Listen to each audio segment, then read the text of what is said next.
नमस्कार, स्पोर्ट्स 9 में आप सभी का स्वागत है। मैं हूं शिवेंद्र, मेरे साथ हैं मेरे सहयोगी आयुष और बातचीत करेंगे मुंबई में तीसरे टेस्ट मैच से पहले न्यूजीलैंड की टीम को लगे एक झटके पर। हालांकि ये झटका लगा पहले ही था, लेकिन हर बार ये उम्मीद थी कि शायद इस बार केन विलियमसन आ जाएंगे और इस टेस्ट मैच में खेलेंगे।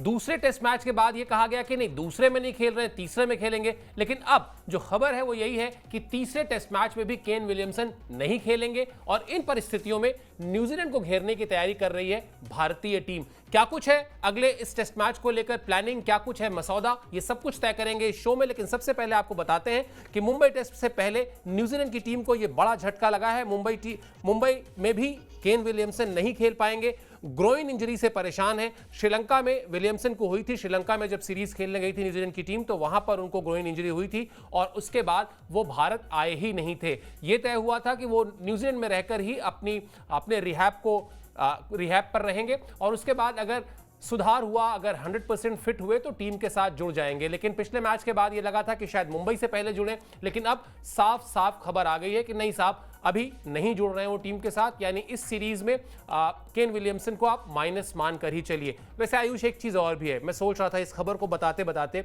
2-0 से सीरीज आप जीत चुके हैं, रिस्क लेने की जरूरत ही क्या है। केन विलियमसन वहां रहेंगे, अभी एक 10 दिन और रहेंगे, 10 दिन में और इंजरी ज्यादा बेहतर हील हो जाएगी तो शायद एक बड़ा, अगर यही सीरीज 1-1 से होती और फिर यहां पर मुंबई में एक और स्पिन ट्रैक पर आपको खेलना होता, शायद केन विलियमसन और टीम मैनेजमेंट ये कहता कि नहीं यार, थोड़ा सा रिस्क ले लेते हैं, एक ऐतिहासिक सीरीज जीतने का मौका है। लेकिन सीरीज पहले ही जीत लिए तो रिस्क लेने की जरूरत ही नहीं है। बिल्कुल सर, कोई जरूरत नहीं है। टीम बेहतर कर रही है, टीम का कॉम्बिनेशन सही चल रहा है, सही प्लेइंग 11 उतार रही है न्यूजीलैंड की टीम, विकेट को अच्छे से रीड किया है और जब जिस तरीके से मुकाबला अभी तक गया है, दोनों मुकाबले आपने जीते हैं, कंफर्टेबल सिचुएशन में जीते हैं, डोमिनेट किया है होम टीम को। मुझे लगता है कि सीरीज जीत चुके हैं, 2-0 से आगे हैं। तीसरे मैच में एक्सपेरिमेंट करने के लिए आप वहां न्यूजीलैंड से केन विलियमसन को तो नहीं बुलाना चाहेंगे और ये दिक्कत कहीं ना कहीं भारतीय टीम को मतलब ज़्यादा परेशान भी नहीं करेगी, क्योंकि विलियमसन आएंगे तो और सिरदर्दी बढ़ सकती है। हालांकि फिलहाल जो खिलाड़ी खेल रहे हैं वो ऑलरेडी सॉर्टेड है और मुझे लगता है कि न्यूजीलैंड की टीम बहुत बेहतर इस बात को जानती है कि विलियमसन की ज़रूरत कहाँ,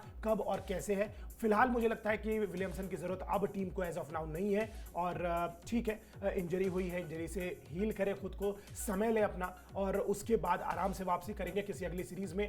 बिल्कुल आपकी बात सही है सर कि अगर शायद 1-1 से सीरीज बराबरी होती और ऐसा मौका होता कि न्यूजीलैंड सीरीज जीत सकती है तो शायद वो रिस्क लिया जा सकता था। लेकिन अगेन यहाँ पे कोई मतलब नहीं है केन विलियमसन को बुलाने का, जो ऑलरेडी इंजरी से निकल के आ रहे हैं और एक डेड रबर मैच जो कि न्यूजीलैंड के लिए है, शायद डेड रबर नहीं कहेंगे, हालांकि WTC की साइकिल अब बड़ी इंटरेस्टिंग हो गई है, हर मैच इंपॉर्टेंट है, बट स्टिल सीरीज आप जीत चुके हैं। इस एक मैच के लिए मुझे नहीं लगता है केन विलियमसन को आने की जरूरत थी भी। बेहतर है नए लड़कों को मौका दिया जा रहा है, क्योंकि विलियमसन तो पके पकाए की रहे ही, लेकिन जो बाकी खिलाड़ी हैं उनके साथ जो कॉम्बिनेशन में धीरे धीरे फिट बैठ रहे हैं, बेहतर ढंग से प्लेइंग 11 में अपनी जगह बना पा रहे हैं, परफॉर्म कर रहे हैं, उनके लिए एक और अच्छा मौका है मुंबई टेस्ट मैच में कि आए प्रदर्शन करें और उस लिस्ट में अपना नाम एक तरीके से दर्ज करा ले कि अगर इन केस अगली बार कभी फिर कोई सीनियर खिलाड़ी नहीं रहता है तो फिर उस मौके का फायदा उठाया जाए। बिल्कुल, और भारत में दुनिया की कोई भी टीम अगर भारत में आकर रन्स करती है, उसके बल्लेबाज अगर परफॉर्म करते हैं तो वो परफॉर्मेंस उसके करियर में टॉप पे रखी जाती है। और ये आज की बात नहीं है, ये पिछले लंबे समय से ऐसा हो रहा है कि भारत जिस तरह से जिस फाइटिंग स्पिरिट के साथ क्रिकेट के मैदान में उतरती है भारतीय टीम, उसमें अगर आप भारतीय टीम को चुनौती दे रहे हैं, रन्स कर रहे हैं या अगर आप अच्छी गेंदबाजी कर रहे हैं तो आपके करियर की वो बड़ी हाईलाइट होती है। जो हाईलाइट अभी आप देख लीजिए, चाहे वो मिचेल सेंटनर हो या फिर तमाम अलग अलग टीमों के जो खिलाड़ी भारतीय टीम को कभी परेशान करके गए हैं, उनकी एक अलग जगह रही है। और सबसे बड़ी बात, आईपीएल में पैसा भी उनको अच्छा मिलता है, क्योंकि वो एक मैसेज ये जाता है कि इनको इंडियन कंडीशंस पे परफॉर्म करने का, इंडियन कंडीशंस की समझ अच्छी है। तो क्या पता इस सीरीज में, भले ही ये टेस्ट सीरीज है, लेकिन इस टेस्ट सीरीज से भी कुछ खिलाड़ी आपको ऐसे निकल कर आते दिखाई दें जिनका बैंक बैलेंस जो है वो आईपीएल के समय थोड़ा बेहतर होता दिखाई दे, थोड़ा बढ़ता हुआ दिखाई दे। खैर, न्यूजीलैंड के जो कोच हैं गैरी स्टेट, उन्होंने क्या कहा केन विलियमसन की चोट को लेकर वो आपको दिखाते हैं। उनके बयान से ये खबर भी आई जो हम आप तक पहुंचा रहे हैं। उन्होंने कहा केन बेहतर हो रहे हैं, लेकिन अभी वो हमारे साथ जुड़ने के लिए तैयार नहीं है, चीजें बेहतर दिख रही हैं। हमें लगता है कि उनके लिए सबसे अच्छा ये रहेगा कि वो भी न्यूजीलैंड में ही रहे और अपने रिहैब के आखिरी चरण पर फोकस करें, जिससे इंग्लैंड के लिए उनकी तैयारी अच्छी हो।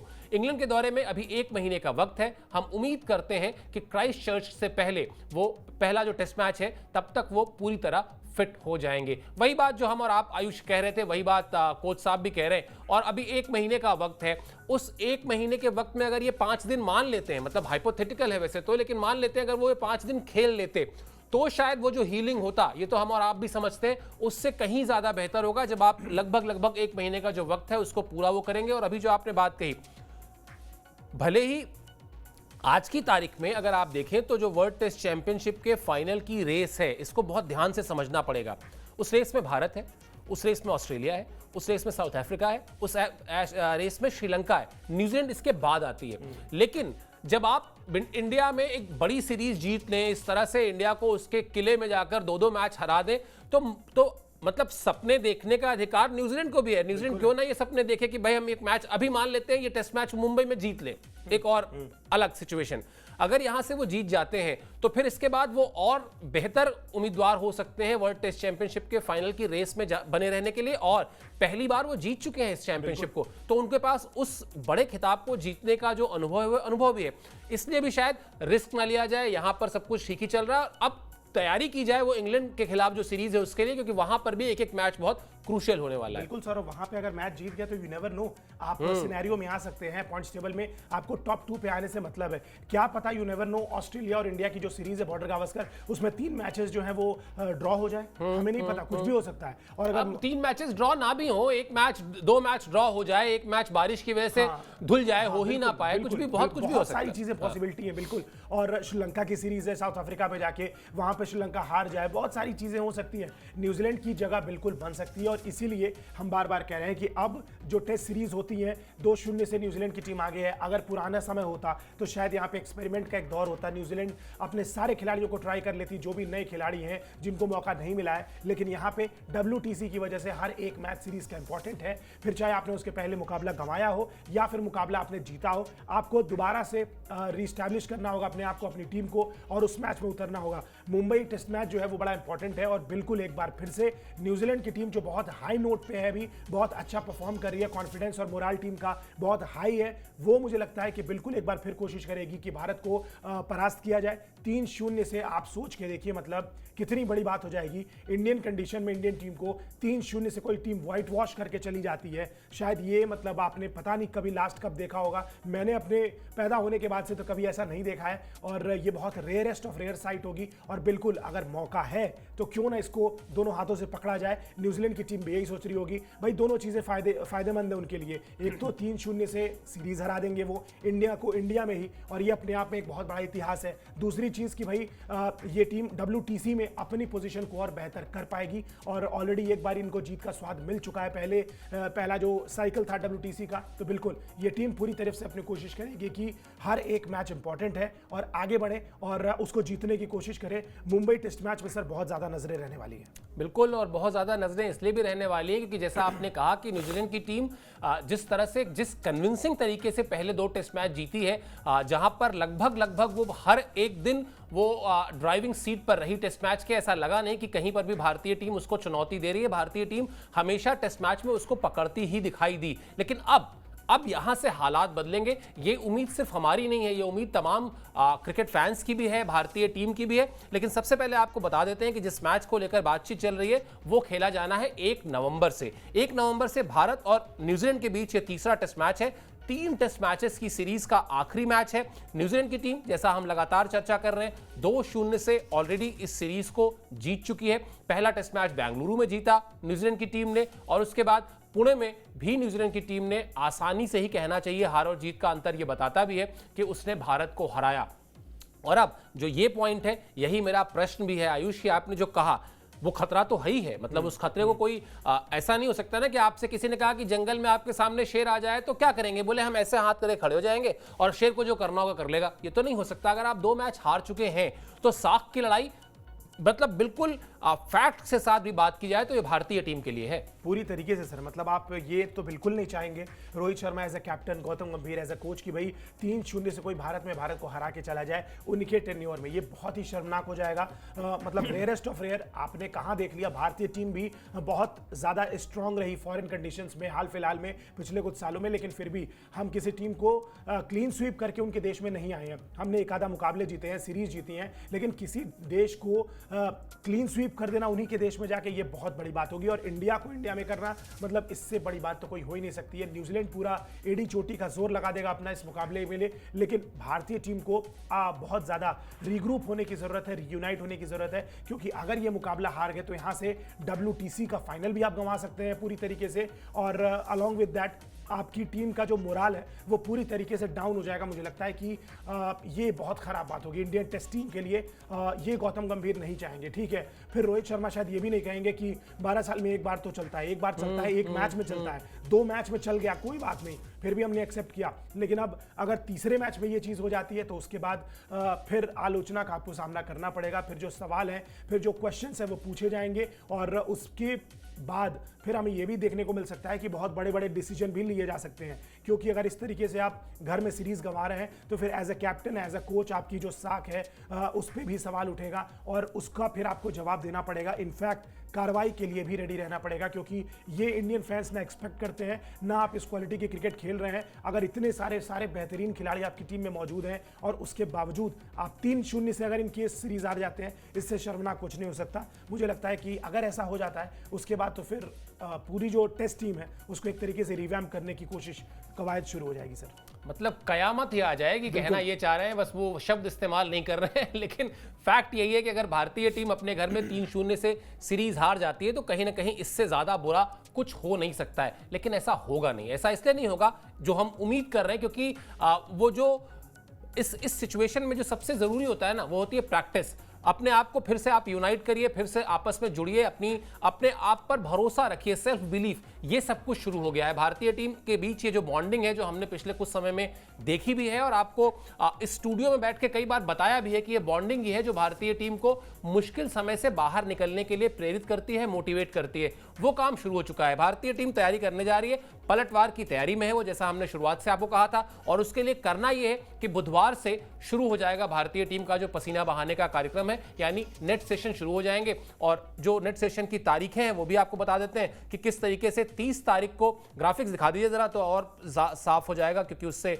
चीजें स्क्रीन पर आ जाती हैं। बिल्कुल 30 तारीख को दोपहर में टीम इंडिया नेट्स करेगी, और उसके बाद 31 तारीख की सुबह भारतीय टीम प्रैक्टिस करेगी सुबह के वक्त। तो इस तरह का शेड्यूल है। और इसमें बड़ी चीज ये है कि ऑप्शनल ट्रेनिंग कोई नाम की कोई चीज रखी नहीं गई है, वरना होता यह है कि जब कोई सीरीज इस तरह की चल रही हो जिसमें back to back test matches हो, तो कई बार ऑप्शनल ट्रेनिंग सेशन रख दिया जाता है कि भाई जिसको आना है वो आए, और जिसको नहीं आना है वो चाहे तो होटल में आराम कर सकता है।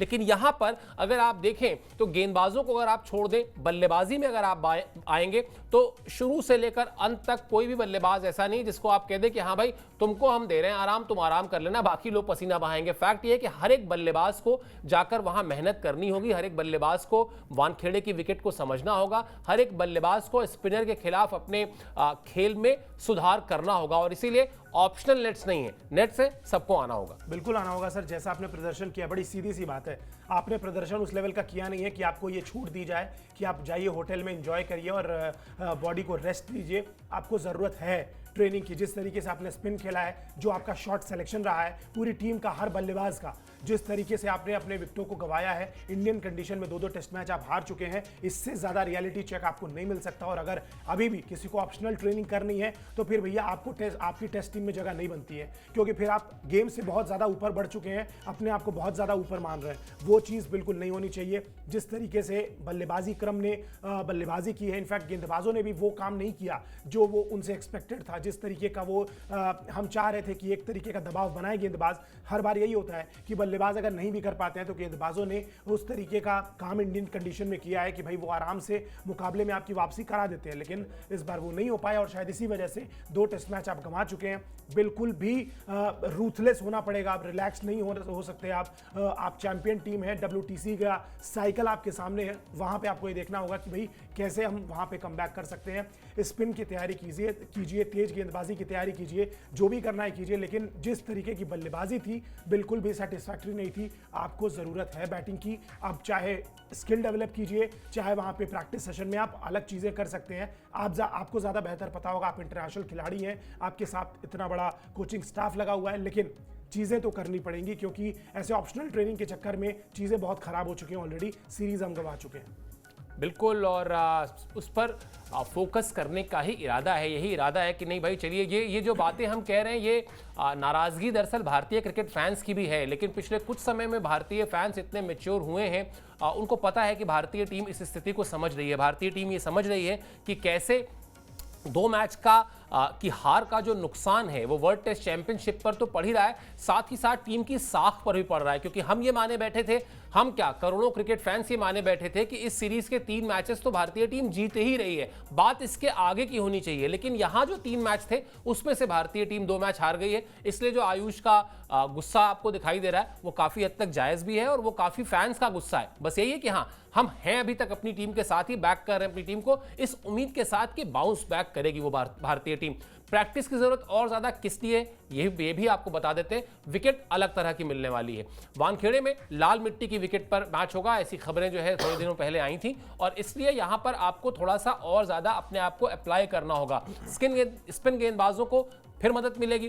पहले ही हमने देखा किस तरह से पुणे में स्पिनर्स के सामने भारतीय टीम ने घुटने टेके थे, और अभी तो बड़ी समस्या यह है कि बॉल जरा सा भी मूवमेंट करती है तो भारतीय बल्लेबाजों के चेहरे जो है वो थोड़े से तनाव में आ जाते हैं, थोड़ा सा उनका टेंशन बढ़ जाता है, क्योंकि वो जो डिफेंस की कला थी वो वर्ल्ड वाइड क्रिकेट में अगर आप देखेंगे तो धीरे धीरे मिसिंग है, धीरे धीरे कम होती जा रही है।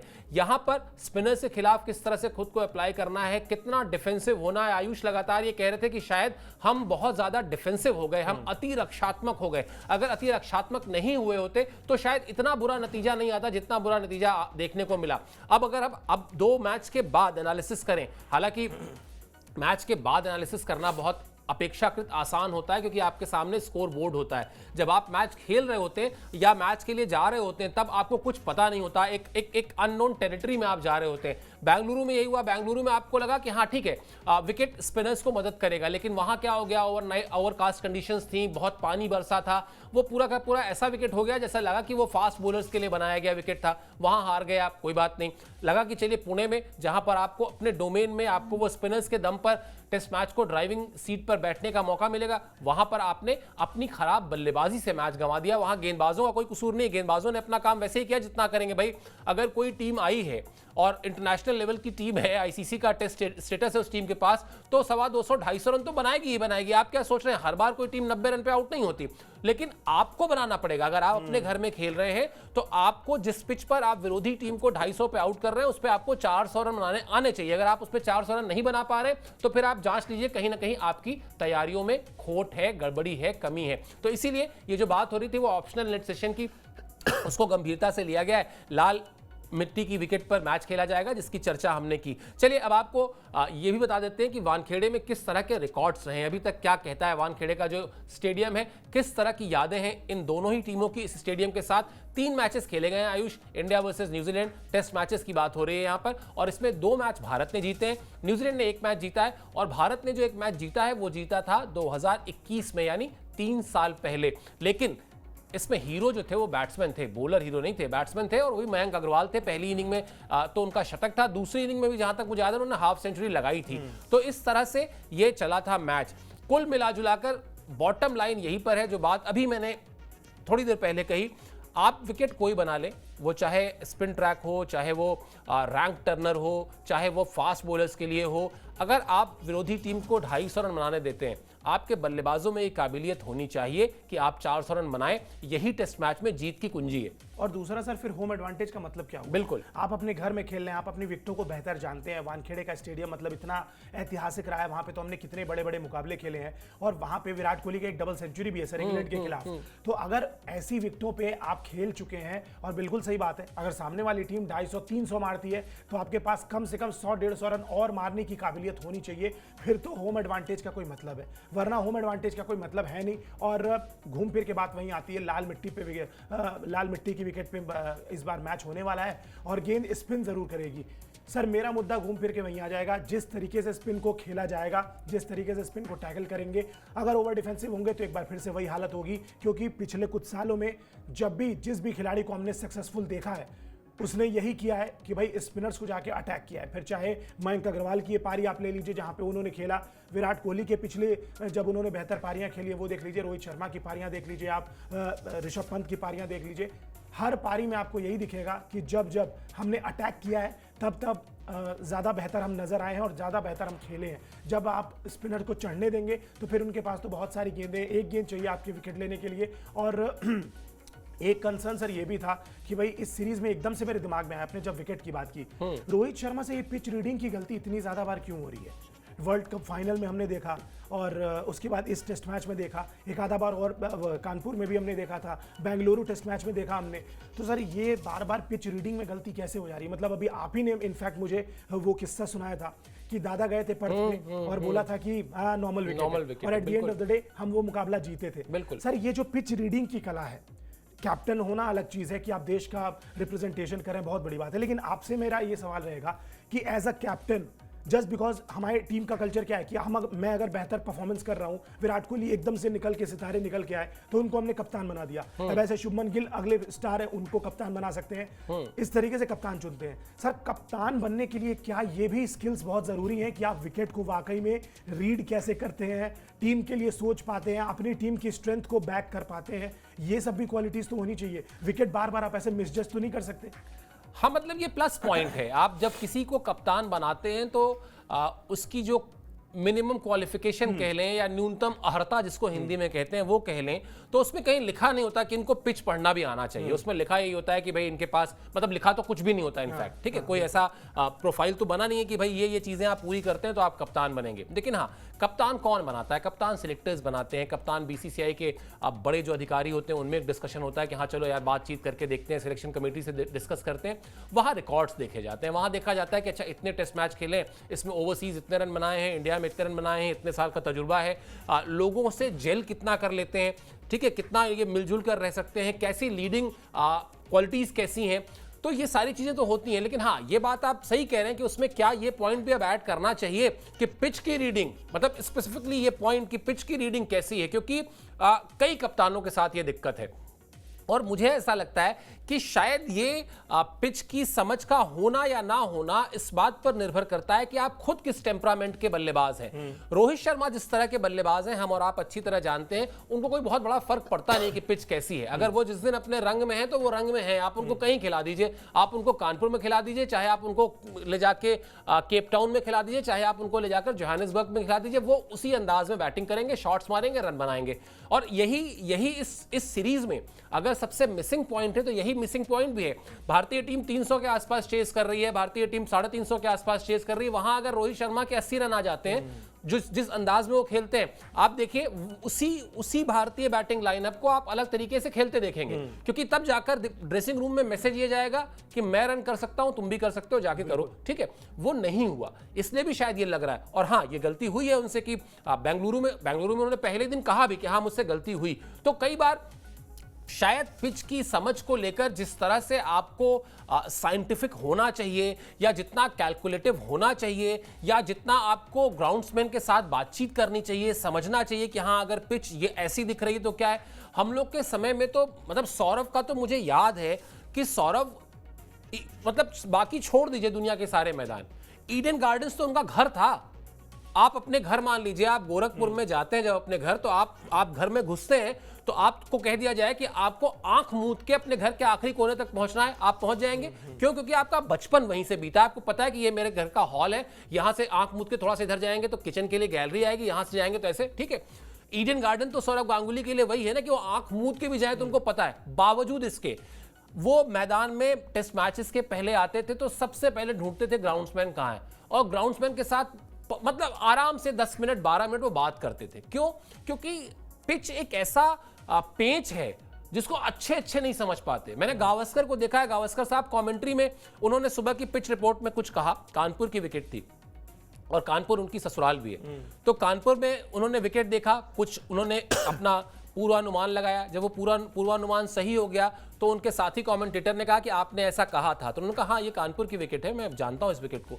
तो कहने का आशय ये है कि आप कितना ज्यादा उसमें घुसते हैं उतना ज्यादा आप मास्टरी हासिल करेंगे। आप जाकर सिर्फ देखकर कई बार नहीं, एक समय तो ऐसा आया था कि घास पिच पे दिखती थी, हम लोगों ने भी देखा है ये दौर भारतीय क्रिकेट में, घास दिख लगता था घास है, पता चलता था वो सूखी हुई घास होती थी, उसको अगर आप झाड़ू लेके ऐसे कर देना तो वो पूरी गायब हो जाएगी और तो वो अंदर से स्पिनिंग ट्रैक है, अंदर से। हाँ, तो इसलिए मुझे लगता है कि जो बात आप जो कह रहे हैं वो सही है कि हाँ क्या ये क्वालिफिकेशन होनी चाहिए, क्या ये एक एडेड रिस्पॉन्सिबिलिटी कप्तान को दी जानी चाहिए कि भाई आपकी पिच की समझ अच्छी होनी चाहिए, ये आपसे एक्सपेक्टेड है।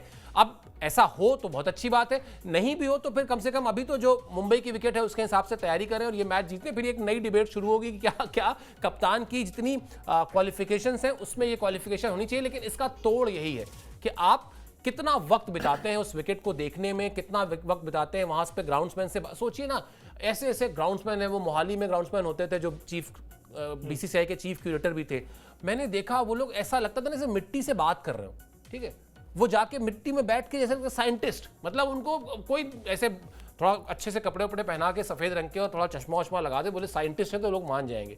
जबकि क्या करते हैं वो पिच क्यूरेटर हैं, वो साहब पिच के बिहेवियर को जाके यहाँ क्या कर दें, हैवी रोलर चला दें, लाइट रोलर चला दें, घास इतनी छोड़ दें, इतनी काट दें, यहाँ रखें यहाँ ना रखें, उनका काम ही यही है। 25-25, 30-30, 40-40 साल से साहब विकेट बना रहे हैं। आप जाइए किसी भी इंडिया के टेस्ट ग्राउंड पे जाइए और वहाँ के चीफ क्यूरेटर को बुला लीजिए। चीफ क्यूरेटर तो वो होगा जो मतलब बॉस टाइप का होगा, जो बताएगा कि हाँ भाई ऐसा कर दो ऐसा कर दो।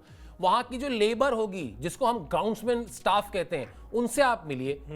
वो हो सकता है आपको रोहित शर्मा नहीं, वो दुनिया के सबसे बड़े कप्तान, सबसे सफल कप्तान से बेहतर पिच रीड करके वो बता दें कि भैया यहाँ बॉल उछाल लेगी कि नहीं लेगी, क्योंकि उनका काम वही है, वो बरसों बरस से वही काम करते आ रहे हैं। तो शायद अब जो इतनी देर से हम लोग बात कर रहे हैं, शायद इस विषय पर रोहित शर्मा को एज अ कैप्टन सोचना चाहिए कि किस तरह से वो इस विधा में भी अपने आप को पारंगत कर सकते हैं। क्या ग्राउंड्समैन से और ज्यादा बात करनी होगी, क्या पिचेस को लेकर थोड़ा सा और अपना एनालिसिस बेहतर करना पड़ेगा।